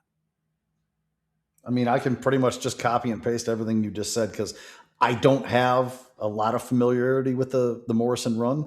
And a lot of that has to do with when I got heavy back into reading My advisor at the comic book shop said, Grant Morrison's super weird. You don't need to read that. Read this instead. So I've read a couple of things here and there, but I haven't read enough to get a real feel for the basis of what his entire run felt like, or, even characters and whatnot. I can tell you that I am familiar enough with Grant Morrison to know that he can get outrageously weird at times. And he can make a lot of choices that make Frank Miller's like far-fetched choices seem positively sane. I don't really want that in my Batman movie. Yeah. I'll put that out there. I'm not disrespecting Grant. I know he's a legendary writer. I've read some stuff from him that I've really liked. I've read some stuff from him I really didn't, but that's just not what I want in my Batman movie. So I would prefer it not lean in that sort of direction. And again, I'm not commenting about his Batman run, because maybe his Batman run wasn't quite like that, but I've read a couple of his Batman stories that I thought were a little further out there than I would rather be. I'll just leave it at that. Didn't he write the one where like Bruce Wayne was hopping through time? If he didn't write it, he set it up. I feel because like that was a result of Final Crisis. Yeah, I feel like that was him, and I was like, yeah, that's not really what I want from my Batman story. I don't need Quantum Leap Bruce. I want Batman. So, but that's a perfect example of, I'm like, okay, like maybe that's a fun story, but that's just not my taste, and so I never bothered with it. Things like that. Yeah. Anyway, moving forward, next message is from our pal Steven Marshall. It says, hey guys, hope you're doing well. First, with Masters of the Universe coming up, I wondered if you had any plans to cover the DC versus Motu comic series. I read it many years ago, but I remember really enjoying it. And how great was that trailer? Secondly, I recently read the first graphic novel of Batman and Robin Year One from Mark Waid, and for me, it's already in my top 5 Batman graphic novels of all time. Have you read it? And if so, what did you think? Lastly, do you have any more plans for commentaries for DC movies? I always love those episodes, and I believe the last one you did was Batman Begins. Oh, and one more thing, just to let you know, I am adding Superman Superfan to my resume, or as we call it in the UK, a CV. Take care, guys. Kind regards, Steven. Thanks, Steven, and always good to hear from you. And yes, you should have Superman Superfan on your resume. All right, some good stuff here. Number 1, Masters of the Universe. How great was that trailer? So damn great. I can't freaking wait. I am so excited. It's my most anticipated film of the year. Just can't wait. I had one huge problem with that trailer. Okay, go ahead. I'm not going to. The MGM lion should have been Battle Cat roaring. That is brilliant, and I'm with you on that. And I'm here to tell you, if I get a Battle Cat Panther throwdown, I'm going to need to bring a change of clothing with me. Great. Yeah, that God, I'm so excited. But DC and the Motu comics, that's a fun idea. I hadn't thought too much about it, but I'm totally here for it because, yeah, those are two things I really love. Batman and Robin Year One by Mark Waid. Yes, I've been reading it. But I've only read up through issue number 9, because that is what is available currently on DC Universe Infinite. I guess if I paid for the upper tier, I could have them all, but I don't use it enough to bother with the upper tier. So I am up to date on what they've got on that. But I agree, I'm loving it. I think it's great. And I got to give a shout out to Eric and Joe from The Fire Rises. They're the ones who were like, hey, this is going on. I think you might like this. And they were right. It's really good. I don't know if you've been paying any attention to that, Jamie. I haven't. I'm that guy that pays for that premium tier of DC Universe Infinite, and I don't think I've logged into it in over a year. So, I mean, I don't have the upper tier. I have the normal tier, but same. I don't use it as much as I would like, and so thankfully, when Joe and Eric gave me the kick in the butt, they're like, "Hey, read a couple of these you might like." Because I was throwing some shade at Absolute Batman, and they're like, well, if you don't like that, here's some things that you might like. And this was one of them. And yeah, Batman and Robin Year One, great. So yeah, and then it's also because I've been opening it to read that, I'm like, oh, I should go read some more of Tom Taylor's Nightwing. I should read more of The World's Finest, and I'm loving those too. So yes, I'm looking forward to finishing it, but it's really good. So yeah, anybody out there listening who also has not read it or didn't realize, Batman and Robin Year One, definitely worth your time. Is Justice League versus Kong versus Godzilla Part 2 out yet? Ooh, that's a good question. I don't think so, but I should check it out because, yeah, that one was great. And then finally, any more commentaries? I don't know, maybe BVS if we haven't done it already, but we might have done it for the 5-year. Now that I think about I it, feel like we might have done that. I feel like we might have too, but We may have to double check and see if we've done one for the Dark Knight. Since we talk about my favorite book so much, we might as well talk about my favorite movie. Ooh, there's an idea. Okay, well, But I feel like we've probably done that too. We've been doing this for 12 years and like 10,000 episodes, man. And I think we've done a lot of stuff. we have done. I guess the short answer is yes, we'll continue to do more commentaries. I just don't know which one's next. But Make sure you do movies that Brendan hates. I want him to suffer while I'm gone. okay, perfect. Behind the scenes, you can just go, hey, by the way, make Brendan do this. Yeah. And we'll do that. All right. Make him do a Jaws commentary just because screw it. That's why. Don't. You're just going to make me mad. I'll make him do Lord of the Rings trilogy commentary. So you start a whole new podcast is what you're saying. Yep. All right, moving on. Next message from Brian B. It says, hey guys, hope things are going well. Andy, I hope your move across the country is going smoothly and your house doesn't look like the warehouse at the end of Raiders of the Lost Ark with boxes, which my house did for longer than I'd like to admit when I moved in 2021.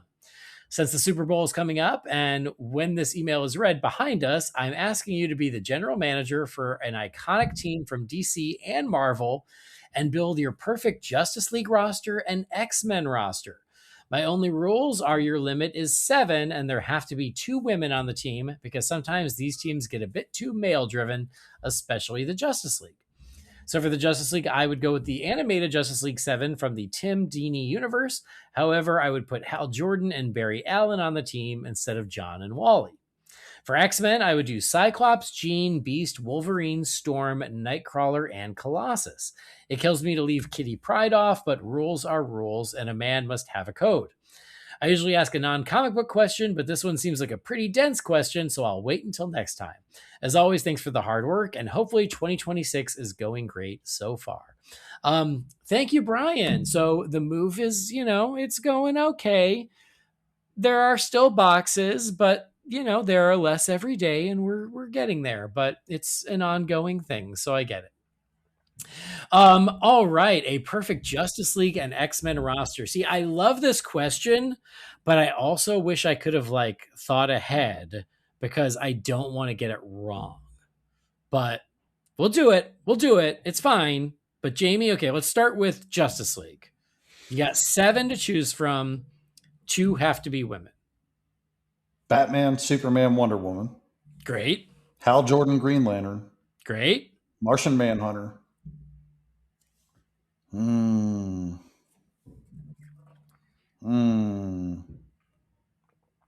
Supergirl. Screw it. Why not?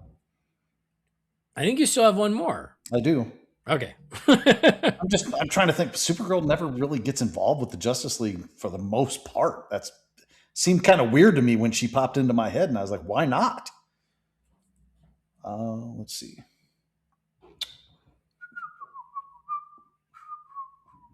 Cyborg, I guess. All right. Okay. Aquaman. No, take off Cyborg, put it in Aquaman. Sorry. Okay, great. I think we're awfully close here because I feel like you got to do Trinity, Superman, Batman, Wonder Woman. Then you got to do Green Lantern and the Flash. I would also go Hal and Barry just because classic. Aquaman. And then the other woman. It's tough. It's way tougher than it should be. It is. I know, like X-Men, it's going to be easy because I can almost build an all-female team. Oh, totally. Like I kind of want to say Hot Girl just because she has become that 7th, but I keep coming back to Zatanna. I feel like Zatanna is my number 7. I'd be all right with that. Yeah. I almost said Maximo just because I know that was a hot topic last week. Right. Yeah, I just feel like Zatanna brings such a different set of skills to the 7. And so I think I'm going with her for my... So yeah, the first 6 are kind of gimmies, and then I think Zatanna is my wild card. Oh no, wait, we got to redo this now. It's got to be Maxima, Bloodwind. Right, obviously. That's why I didn't say Maxima. I'm still bitter that one of the greatest Superman stories ever told in history was told from the perspective of a Justice League that I don't know. Yeah, that's fair. Go with Guy Gardner. Ugh. Anyway. All right. X-Men. X-Men is fun because there are so many more to choose from, and like less of a absolute has to be core 7, you know, the way like Justice League, the first 5 are kind of assumed. But all right, do you want to go first with X-Men? I can. Okay, go for it. Kitty Pryde. I know she's your fave. I love Kitty Pryde. I absolutely adore Kitty Pryde. Storm, Jean, Magic. I'm trying to see if I can do 7. Are you doing all women? Okay. I mean, there's so many good ones out there. There's Dazzler. Ooh, I like it. I mean, I could cheat and say Emma Frost because she's one of those that's become like Magneto and bounces back and forth now. Yeah. I mean, but if I'm being serious though, Kitty, Storm, Jean, Wolverine, Colossus, Nightcrawler, Bishop. That's 7. Yeah. That's 7. Okay. You want me to do yours? Because I'm pretty sure I can do it. Gambit and Rogue. Obviously. Iceman, Nightcrawler. Storm. Wolverine.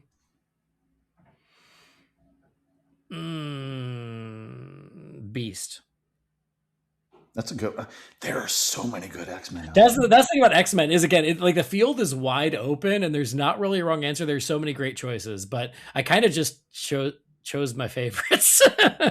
I wore an X-Men shirt to pickleball this morning, and every time I grab that shirt out of the closet, I look at it and it's got Wolverine and Cyclops and Storm and Colossus and Banshee, you know, that team from that era. And I'm like, man, this is a great shirt, but there's like 40 more characters that could be on here that would be so awesome. Right? Like I love Banshee. I love Archangel. Like, yeah, there's some really good ones out there. I didn't even put in Cyclops and Storm or Cyclops and Jean. Not that I don't like them, but I just like the other ones more. So yeah. X-Men's a lot, but yeah, I'm going with that. That works for me. Fun question, Brian. And wishing you the best as well. Next message. It's less of a message and more of a link. This came from Mark Hall, and he just sent us a link. It is a video that's been making the rounds on social media where it is all the Batmobiles through history, like morphing into each other. Have you seen this? I have not.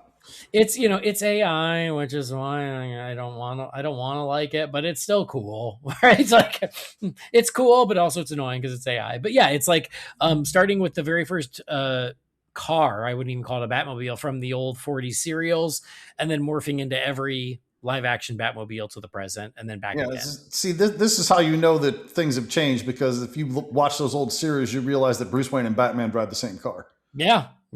So anyway, you can look it up in your free time. It is super cool, Mark. I have seen it. Again, I just have scruples about AI. And then finally, one last one here from Stuart from Guernsey, our old pal. He says, "Hey guys, it's Stuart. I know this is a Batman DC podcast. Oh my God, this is hilarious.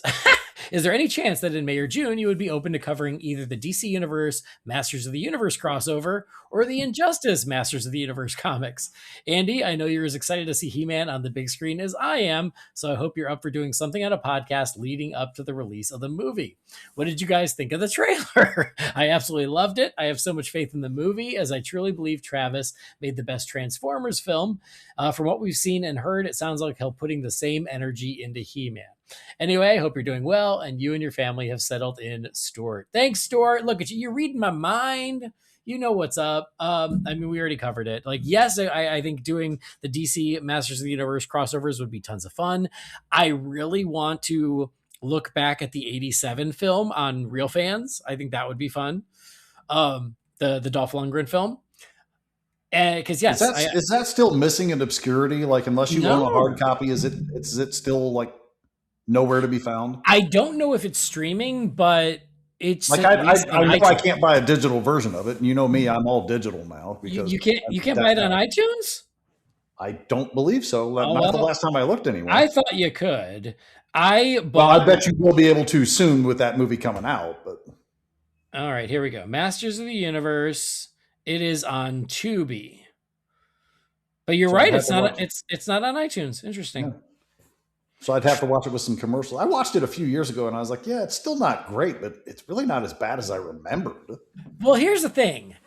It's not great, but I like it. It's one of those where it's like, I just, we were working with what we had in 87. That's what it really was about. Exactly. We took what we could get. That's what we could get. And so we were happy. And then now, almost 40 years later, of course I have affection for it. But a couple of years ago, I bought like this massive collector's edition 4K Blu-ray set of it because of course I did. So I didn't know such a thing existed. Oh yeah. Like it's all those Blu-ray companies like Arrow and Shout Factory and Scream Factory. It was one of those. They do these amazing sets and they did Masters of the Universe. And I was like, of course, purchase. Yes. But yes, I would love to talk about that on Real Fans, and then find an excuse to talk about. You're going to have to get Roman on with you, though. Oh my God! See if we can pull him out of retirement. But yes. So anyway, I agree. I think that it's not a hot take to say Bumblebee is the best Transformers movie.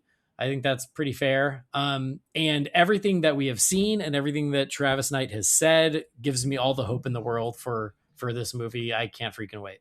First things first, the very best Transformers movie is Transformers the Movie, 1986. Okay, you know what I meant.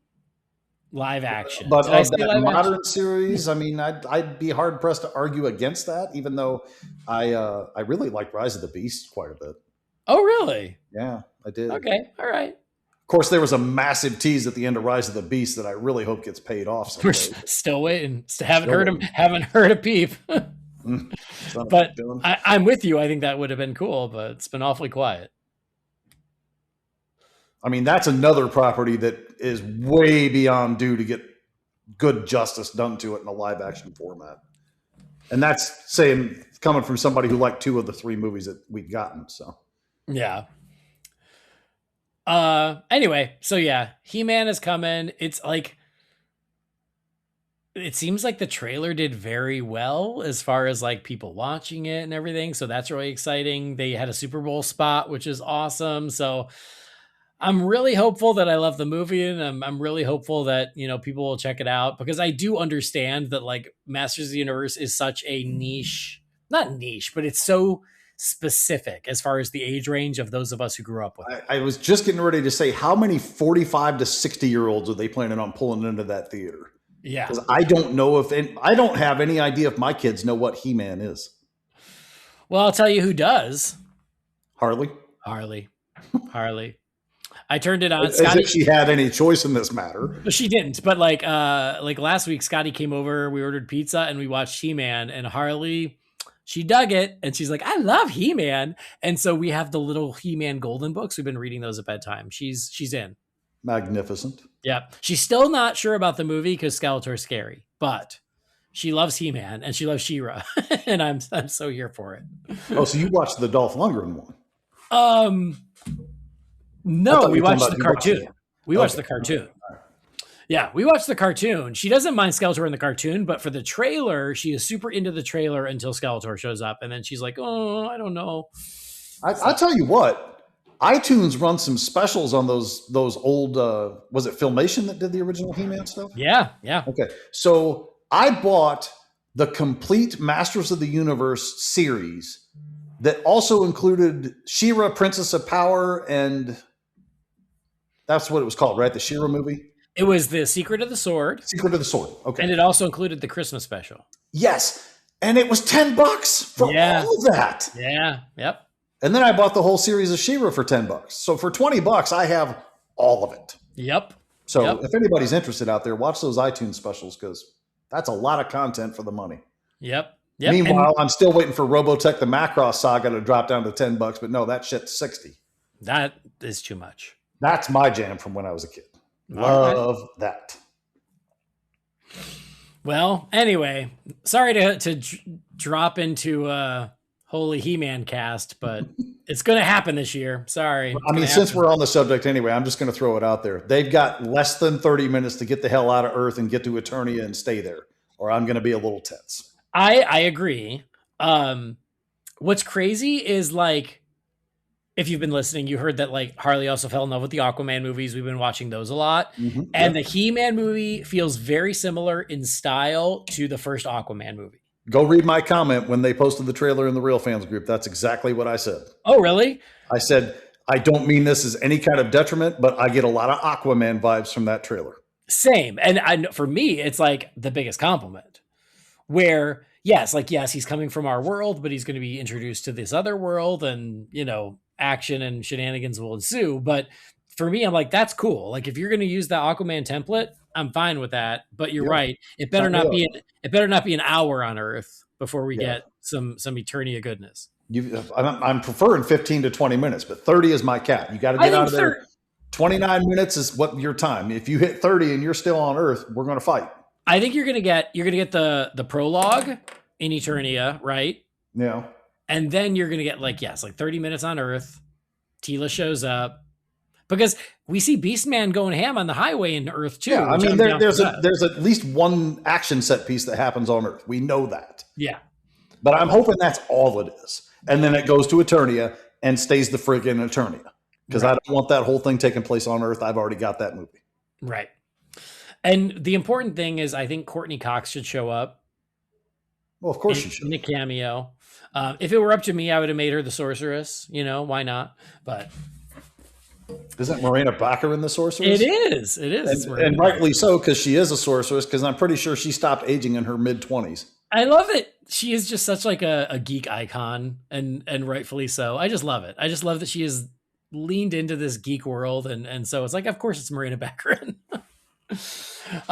Anyway, there you go. There was your dose of He-Man chat for Holy BatCast. Hopefully you enjoyed. If you didn't, tough. You're going to get more of it because He-Man, I'm so excited. Anyway, we're closing the Wayne Manor mailbox. If you've got something for next time, send that to holybatcast@rf4rm.com. And Jamie, you better be here next time. It's only 2 more episodes to 500. I'm going to do everything I can to be on 499. Obviously 500 is the swan song. So great. Let's come up with some good ideas here for these last 2 episodes. Yeah. If you guys got ideas, shoot them our way. Well, all ideas are good ideas, but I mean, again, it's your party, Jamie. So if you've got something you want to do, even if you want to pick a favorite movie for us to commentary, we can do that. Okay. I'm pretty sure we've done that one though. We had to have. I would think we had, but I don't know. I'll have to look. Anyway, you have to sit through 497 episodes to figure it out. That's the cool part. Oh, fun. All right. Well, let's wrap it up, buddy. Thank you again for making the time today. It was great chatting. It was good catching up, Jamie. Yeah, it was good talking to you. Sorry I've been away so long, but man, shit's just busy out there. Yeah, so. I feel you. Well, anywhere that we can find you these days, or people just have to stay tuned. Floating around Real Fans groups, periodically doing Letterboxd, but mostly what I'm doing on Letterboxd is just ratings versus reviews at this point. So not super active anywhere. You got to find the pickleball court. I was going to say, if you come to my local pickleball court, you'll probably find me there 3 to 5 times a week right now. So great. Well, I should say happy birthday and happy Valentine's Day and happy Mardi Gras, because it's all this week. Yeah. And Kimbra's birthday was last week. So, I mean, it's a busy time of year for us. And happy birthday, Kimbra. And happy birthday any day now to little baby girl Lo, whose name we don't know yet. He's being coy about it, eh? He's doing that. Little baby Barbara. I get it, because we once told one of my wife's cousins what we wanted to name our first daughter, and damned if they didn't name their daughter that. So. Oh, boo. Yeah. All right, well, let's wrap it up. Thank you guys, as always, for joining us. Thanks for downloading or streaming the show. Please do subscribe or follow the show wherever you get your podcasts. If you love the show, something else that you can do that doesn't cost a penny is rate and review us. A 5-star rating is awesome. It really does help us out. It only takes a minute of your day, and that would be great. Again, find the show on Facebook, Instagram, and YouTube. Just search for Holy BatCast. If you've got something for the Wayne Manor mailbox, that email address, again, is holybatcast@rf4rm.com. Our theme music was created by the talented Gorvega Teswar. You can find his work at gvtunes.com. And that'll do it. On behalf of Jamie, I've been Andy. Thanks for joining us. We'll see you next time. Same bat time, same bat channel.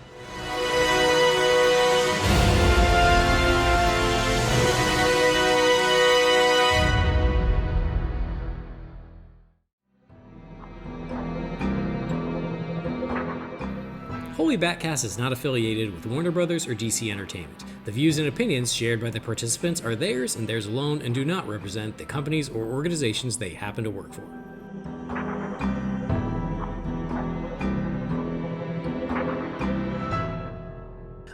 It looks like it, but it also brings it to life in a new and interesting way.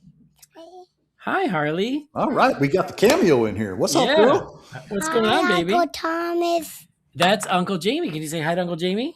Hi, Uncle Jamie. Hi, Harley. How you doing? He says, how you doing? How you doing? I'm doing good. Did you watch Batman with Daddy the other night?